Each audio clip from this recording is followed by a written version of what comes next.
Hello, everyone. Thank you for being here. I know it's been a while. I was away for about a month, living my best life, but I'm happy to be back with you. I honestly did need some time off just because I was super burned out. TMI, but yes. And I think I've said this before, but this is a one woman show in the sense that I produce, host, and edit. So I am definitely taking it a bit easier this time and will try to be posting weekly episodes. But if I don't, please be patient with me and know that I am working hard to try to bring you the best content ever, the best stories. And yeah, I had to make some arrangements on my schedule, but yes, baby, we are back. And anyways, if you were wondering, things are good, life has been good. I'm extremely grateful. Lots of changes. I finished school and I just did my Canadian citizenship test this weekend and I passed it. So your girl will be able to vote now and apply for a passport and probably hopefully won't need a visa to go to the United States anymore. Anyways, I've been enjoying the summer, going to concerts, traveling, eating, and spending time with my loved ones, connecting with nature. And yeah, it was definitely nice to take a break to rethink things with a clear mind. So I look forward to the upcoming months. They'll be very exciting, and I'm excited about what's coming for Project 25 as well. And well, without further ado, I'm pleased to introduce you to this week's guest, Naomi Raquel Enright.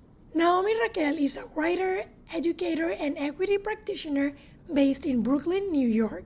She is also a National Seed Seeking Educational Equity and Diversity facilitator and a New York Appleseed board member. Naomi has a really cool background. She was raised in New York City, born in La Paz, Bolivia, to an Ecuadorian mother and a Jewish American father, and is a native speaker of English and Spanish. She is a bilingual queen, and she holds a BA in anthropology from Kenyon College and studied at the Universidad de Sevilla in Spain. She writes about racism and identity, loss, and parenting. Her essay, The Hidden Curriculum, received an honorable mention in Streetlight Magazine's 2021 Essay Mamer Contest. And her book, Strength of Soul, was published in April 2019. You can find the link to both the article and Naomi's book in the episode description. I want to send my thank you to Linda and Ana Maria from Ventura Collective, who introduced me to the great work that Naomi does. I found this to be a very nurturing conversation and loved Naomi's spirit, and just so you know, we discussed several topics such as peer pressure from family on getting married and dating, but also we talked about dealing with grief through writing, taking leaps of faith, and taking inspiration from our challenges. And now, I will leave you to the episode, and wherever you are, I hope that you enjoy it. Project 25 was born out of the obsession that we have of figuring things out. Being a 25-year-old or a 20-something is weird because it's fun, confusing, and exciting all at once. It's an age where we realize that maybe the goals we had for ourselves weren't really ours to begin with. An age of tons of learning and unlearning, and an age of frequently asking ourselves, what am I doing? And that leaves us with a lot of uncertainty. I'm Andrea Juarez, and I created this project after hitting my quarter-life crisis. I decided to look for answers and ask my family members, friends, and people I admire about their experiences being 25, what has changed, what they've learned, and their advice for the new generation of 20-somethings. There is a lot to live and learn, and I am a firm believer that listening is a powerful tool. Even if all the answers are within us, by listening to others, we can feel understood, but also reflect on ourselves, learn, and think about what we want for our present and for our future.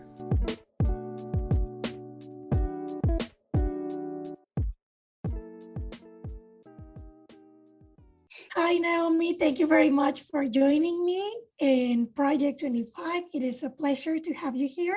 How are you doing? Thank you, Andrea. I am very excited to be here, and I am very excited for our conversation. Me too. And just before we begin, as a ritual for the project, I meant to ask you, What is your age, your title, or how would you describe yourself? I am 45 years old, just turned 45 3 weeks ago. I am a writer, an educator, and an equity practitioner. So I focus on issues of identity and justice and inequity or equity. I am bilingual. I'm a native English and Spanish speaker. I'm multi-ethnic. My mother is from Guayaquil, Ecuador, and my father was Jewish American. I was born actually in La Paz, Bolivia. And so I'm a citizen of all three countries. I'm a New Yorker. I live in Brooklyn. I was raised in New York, Brooklyn and the Bronx. And I'm an avid reader and I love to dance. Thank you for sharing. That's wonderful, and happy belated birthday. Thank you. And Naomi, I want to ask you, what did you do when you were 25? So were you studying, or were you working somewhere, or where did you spend your time in? So at age 25, I lived in Brooklyn as well. I lived in a different part of Brooklyn.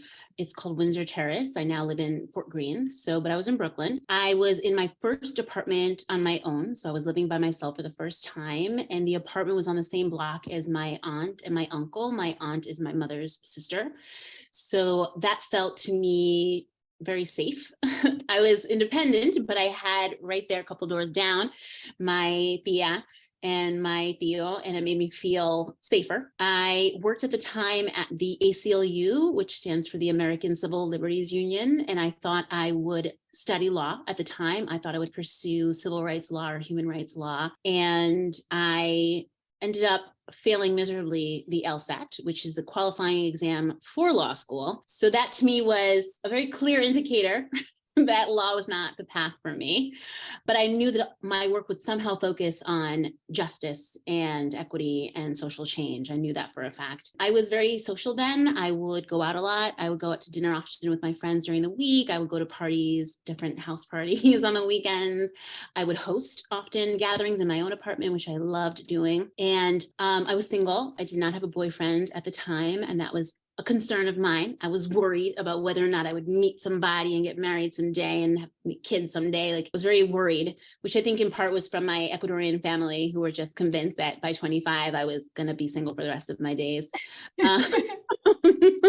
So that was very much on my mind at age 25. But aside from that, oh, and I also would often spend weekends or long weekends, I should say, with my parents. They had a house at the time upstate New York in the, in the woods, just a beautiful, tranquil house that they owned at the time. And so I was able to go up for long weekends. And I loved those weekends of just sitting in the house with my parents. I would read, or I would watch movies with them, go for long walks with them, or just my dad. And so those were also special moments 20 years ago.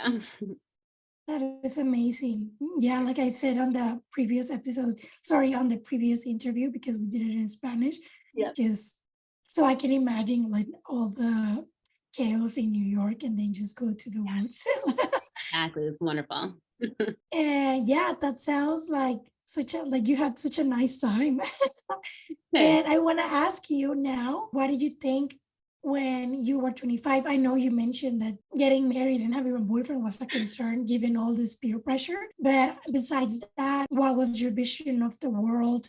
Like, if you followed a certain religion, or did you have a belief of how life should be like? I would say, I've never been religious. I was raised Catholic. My mother was Catholic as she was raised, but my father was Jewish. My father was actually an atheist.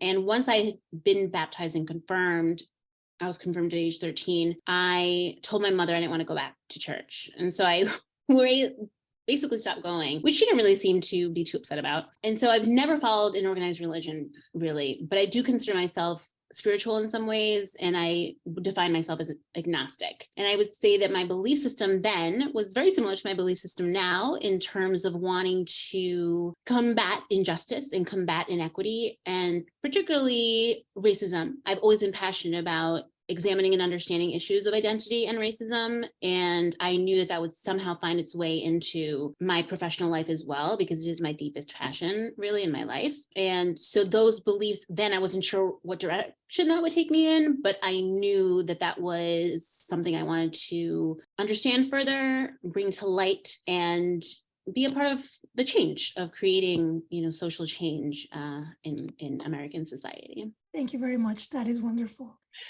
And now this is a bigger question in terms of change. So when you were 25 to this day, what has changed in the world, in yourself, in your environment? Yes, there have been countless changes over the last 20 years, both personally and globally. So at 25, as I said, single and worried. And I actually met my husband 3 years later. I met my husband when I was 28, and we dated for 3 years. My husband is white American of Irish and German ancestry, and he grew up in the Midwest, came here for college to Brooklyn, and we met. And sort of superficially, it seemed like we wouldn't necessarily have a lot in common, but he's my best friend. We'll be married how many years now? 14 years. We'll be married this year, and we've been together for 17. Thank you. Yes, we've been together for almost 17 years. And so I met him at 28. We got married when I was 31 in 2009, and then I gave birth to our son, our only child, whose name is Sebastian, in 2010. Lots of change. And then in 2011, I actually sadly lost my father. My father was diagnosed with pancreatic cancer in September of that year and died in November of that year, just 2 days before my son's first birthday. So that's been a humongous change, right? Becoming a wife, a mother, and a fatherless daughter. I also had changes professionally. I was a Spanish teacher for 8 years, and then I left to become an equity practitioner, or at the time, the title was diversity associate at a different school. I was also full-time, and I left that after 3 years, and I've written a book in that time. My book, Strength of Soul, was published in 2019. I've published essays. I've been on podcasts like right now. And then globally, of course, the pandemic to me is the biggest, or it stands out as the biggest, right? There have been other things that happened, but to me, that really redefined a lot of how we think about life, I think, and how we think about even connection and time. And so that as well, I would name as a humongous change since I was 25 years old. Thank you, Naomi. And I wanted to ask you, so I read that you suggest that, embracing one's total identity can allow people to challenge systemic racism, and as well as the language and ideology that created and uphold it. So I want to ask you, so how did you came to that point and those beliefs? If you can tell me a little bit about that, because I wanted to ask you, so like now, what do you do and what are your beliefs? But yeah, I read that about you and I'm curious. So if you can share a little bit of that as well. Absolutely. So as I mentioned, my father was Jewish American. He was white, Jewish American man. And when I was growing up, there were lots of questions. People would often question whether or not he was my father, right? I was often asked, even at the age of 6, is that your real dad? And things like this, right? That were sort of just questioning my belonging to my father and my family's legitimacy, really. And fast forward to motherhood, and my son, who is primarily European in his ancestry, right? Through his father as well as through me, looks white. People presume that my son is white. And the assumptions, however, that are made about me as a mother are very different from the assumptions that were made about me as a daughter, right? So it was assumed that my father had adopted me, but as a mother, I'm assumed to be my son's nanny to this day, right? I mean, he's 12 and change. He turned 12 in December. And to me, that was very revelatory about the ways in which we actually accept that white people are separate from the rest of humanity, and that whiteness is automatically a privilege and automatically a protection, and in some ways power, right? Because my son, the assumption that I'm his nanny indicates that he belongs to a white family that employs me, right? That's the assumption. And so that's about power and privilege and identity. And so when I came to this realization, for me, it was, an aha moment, a light bulb went off, and I realized that in the work to combat systemic racism and white supremacy and anti-Blackness, we have to also combat the ideologies and the language that corroborate those systems, right? And so I do both. And my book is all about the ways in which the language that we use, particularly in these conversations about racial inequity or racist inequity, is crucial. And so I came to this understanding. I don't think I would have come to this understanding if I hadn't had the child that I do, right? If my son looked in coloring more like me, I would never have arrived at this realization. And I also would say it's because of my personal and professional passion, right? That for me, combating racism is a lifelong pursuit of mine. And I had to find a way to continue that without accepting that my son is inherently different from me and that the protection that he receives in the world is acceptable, right? Because I know my son is more protected in the world. And I think that is a problem, right? It's not acceptable to me that my son, by virtue of looking white, is safer in the world than I am with my brown skin. And so that, for me, crucial, right? It's imperative that in this work of combating systemic racism, we also combat the ideology and the language that support it. Yeah, it's so important. Yeah, because I was telling you in the past episode that, like language, the words we use, like shape the world we live in. That's something that I've learned nonstop in studying communications. Yes. Right. So I was very excited when I read about your work and the importance of language. Yes. And thank you very much for sharing that and for your vulnerability and your honesty. And I want to ask you now, Naomi, what has been your biggest challenge and how do you deal or dealt with it? Mm-hmm. So in some ways I've named the two biggest challenges, but I'll delve more deeply into them. And those are both having lost my father tragically, when and how I did, but also the ways in which people receive me as a mother. It is truly psychically exhausting to be in the world sometimes, out in the world, I should say, because people not only question my belonging to my son or his belonging to me, our belonging to each other, but they voice those questions and they voice those doubts. I mean, we were just on vacation and a person, shocked, said, "He's your son." This kind of thing happens all the time, right? This is like a daily occurrence for me.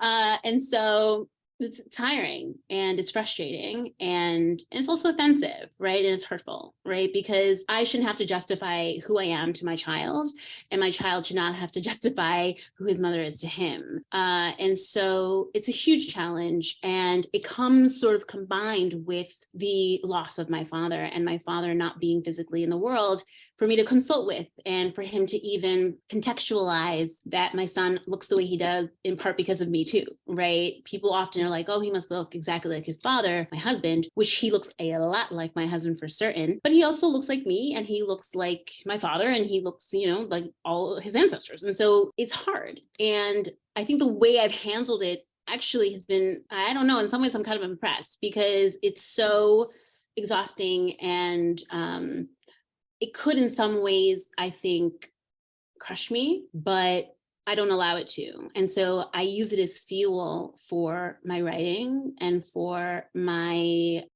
equity work, for my social justice work. And I don't think Strength of Soul would exist without those challenges. And so in some ways, right, they were the seed, right? Becoming the mother of this child and losing my father were the seed for my book. And so I think, that's how I deal with it. That's how I handle it, right? I use it as fuel and as a learning opportunity and a teaching opportunity, right? To me, often when I'm in spaces and I have these conversations, people are sort of have the opportunity to think differently, right? About racism and about language and identity, and even assumptions, right? Or acting on assumptions. So I've really used both immense challenges as motivation, I think. Thanks for saying that your father taught you, and there were all these conversations in your family about race and identity, and just learning about all those topics being little and knowing who you are. I think that also plays a big part in not internalizing that. I mean, I'm better than this, right? I'm better than. Thanks for saying that, and thank you for sharing that, and for your honesty. And I want to ask you now, if you could share a time in which you succeeded and what happened and what did you do? Whatever success means for you. Sure. So I never would have imagined that I would be a published author. I never thought I would write a book. I never imagined that. I mean, I've always loved reading and writing. Language is a passion of mine forever, but I certainly never imagined that. And I'm very proud of it. I'm very proud that I've used these experiences to create that book and other writing, hopefully even more to come. And it feels to me like a success story, I guess, right? In the sense that I didn't set out to do it. I really didn't. I would often write on social media. I would share experiences I was having as a mother. And a friend of mine who's a writer said to me, I think you have a book in you. I think you should turn these musings, which more rants often, into a book. And I, at the time, was like, no way, there's no way, I can't make that happen. But I ended up sort of thinking about it more closely and more deeply. And I think I was like, hey, maybe she's right. And I ended up first with a blog, and then I was able to, find a publisher and wrote the book. And it's been in the world now almost 4 years. And I feel that that is success in the sense of pursuing something I didn't necessarily think I would, and taking a chance, and that it's still, it's in the world, it exists, and people are still reading it. And I think it impacts people. I hear from readers all the time who tell me how my book or how my writing in general impacts them. And to me, that feels very successful. And to use sort of this love of language that I have as a tool for change. That is beautiful. Yes. And God bless those friends that like push us, Yes. Yes, exactly. Thank you, Naomi. And now I want to ask you if you could share a time in which you failed. So, what happened? How did you handle the situation? And what did you learn? Yeah, it can be, like I mentioned, it can be a time where maybe messing up at work or family or something little, something big. Yeah. Sure. I think in some ways, failure is an interesting concept, right? Because I think everyone defines it differently, and one person's failure is another person's success in some ways. But nevertheless, when I would say that the moment in which I felt like the biggest failure, I guess, in my life was when I left the job that as an equity practitioner, as a diversity associate, I felt that I had failed. I felt that I had disappointed myself and my loved ones, because I was so eager and so enthusiastic when I got that job, and I left my full-time Spanish teaching position where I'd been for 8 years and where I'd really established myself. And I had a very good reputation and excellent relationship with my students and their families and my colleagues and bosses. And so it was a huge risk that I took, right, to leave the Spanish language classroom and thinking, I found it. This is what I'm going to do for the rest of my days, right? And I was very convinced. And my family was like, okay, right, if that's what you think, like, we're rooting for you, right? And so when it didn't work out that way, I was very disappointed. I felt that I had failed. I really did. I felt like, gosh, maybe I should have just stayed as a Spanish teacher, or like remained a Spanish teacher. What am I going to do now, kind of thing. And so that was for me a very low point in terms of my life's trajectory, and thinking about what my future held and who I wanted to be and what I wanted my work to look like. And also in tandem with being a mother, right? Being a mother for me is very important. I think actually it is work to be a mother, a good one. And I work hard at it. I work very hard at being a good mother. And so I was thinking, how am I going to do this all? And I felt really kind of concerned and weighed down by not knowing, and by having left and thinking that perhaps my family was disappointed. And it ended up being not the case, right? They were actually quite proud of me for making the decision to leave. And again, the book exists, and my writing exists, and my interviews exist, and my teaching. I often am a guest lecturer for schools. All of that happened because I left, and because what I deemed a failure at the time actually ended up being a gift and an opportunity. Thank you. Like you mentioned in the Spanish version, those were like the seeds. Yes. Right. So I want to ask you, because how did you, when you were feeling like that, how did you deal with it, with your writing? Yes. In fact, yes. That is in fact how I sort of process everything, right? I write. I will either journal, or I'll take notes, or I'll blog, or I'll post. This is how I process the world. And so I did. I sat and wrote, and some of those writings were just for me, right? Just sort of, for me to make sense of my feelings and sort of next steps. But the writing helped. And I read a lot. I find language healing for me, right? I don't, not only writing, but reading, truly. I remember I read so many books. Right after my dad died, I read a whole bunch of books, and I realized it was in part my way of healing, right? It was my way of healing from not having my father physically in the world anymore. And so it's always proven to be for me a source of comfort and a source of healing. And so I would say it was both. I did both of those things in, sort of in the aftermath of leaving that position and processing, what was to come. What you said about using language as healing, Mhm. Yeah, I love that. Thank you. And Naomi, what I want to ask you now, what has motivated you or what motivates you? So, when I think about what motivates me, I think most about my parents, my home of origin, my history, particularly since becoming a mother. I mean, I think that now that I am a mother and have been for over a decade, I am so much more in awe of my how my parents raised me and my brother and who they were. I mean, my parents, were a mixed couple, an international couple. My mother won a scholarship to study at Tulane in 1965 from Guayaquil. My father was in the Peace Corps. That's how they met. And my parents were very intentional in the ways that they raised us. They would speak openly with us about identity and about injustice and about racism, and taught us that we defined ourselves, right? That we could be Ecuadorian and American and native speakers of two languages and New Yorkers, and what no one else got to decide that for us, right? We decided that. And it was a really powerful way to grow up, right? To have these conversations from the age of like 6.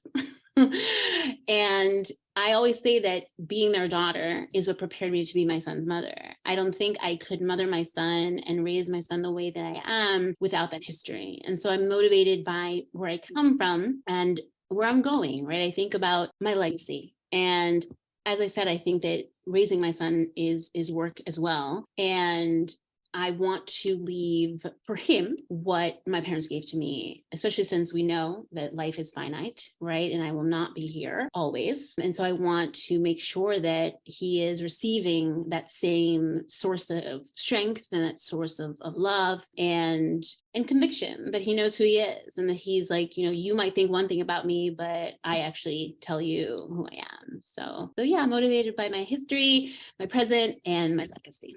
That is wonderful. I loved hearing that. And yeah, like I mentioned earlier, like that must have been growing up. And Mhm. basically, yeah, just, like when people try to say something, it's like, well, no, you Exactly. know. Yep. um, and Naomi, I want to ask you because you also mentioned about that you want to leave a better world for your son. Mhm. So, what are your goals or plans for the future? Yes. So I hope to write another book. I hope that another book is in me. I have a few ideas that are, I think, in early stages. And so I'm nowhere near another book, coming to fruition. But I have a lot of ideas. And I think some of those ideas stem from what I examined or began to examine in Strength of Soul. I also hope to continue growing my readership of Strength of Soul. I think it is an important book. I think that it's a book that is a different angle in terms of the work to combat systemic racism and white supremacy and anti-Blackness. And I think it comes from a place that is not often heard from. I think often in this country, we talk about racism in terms of Black and white. And there is absolute moments when that is necessary and important, but there are other identities that exist within this racist system, racist American system. And I feel that that's sort of my space, right? That I'm this person who belongs to more than one world, who is a native speaker of more than one language, and who has had this contrasting experience of what it was like growing up versus now raising my son. And so I'm very determined to have it be read by more people, I guess, right? That I want it read in more classrooms. So I work hard at that, and I'm hoping that will, end up in a larger readership. So those are my main goals, right? Continuing to writing another book, maybe even more than one, but at least I'll focus on the, number 2.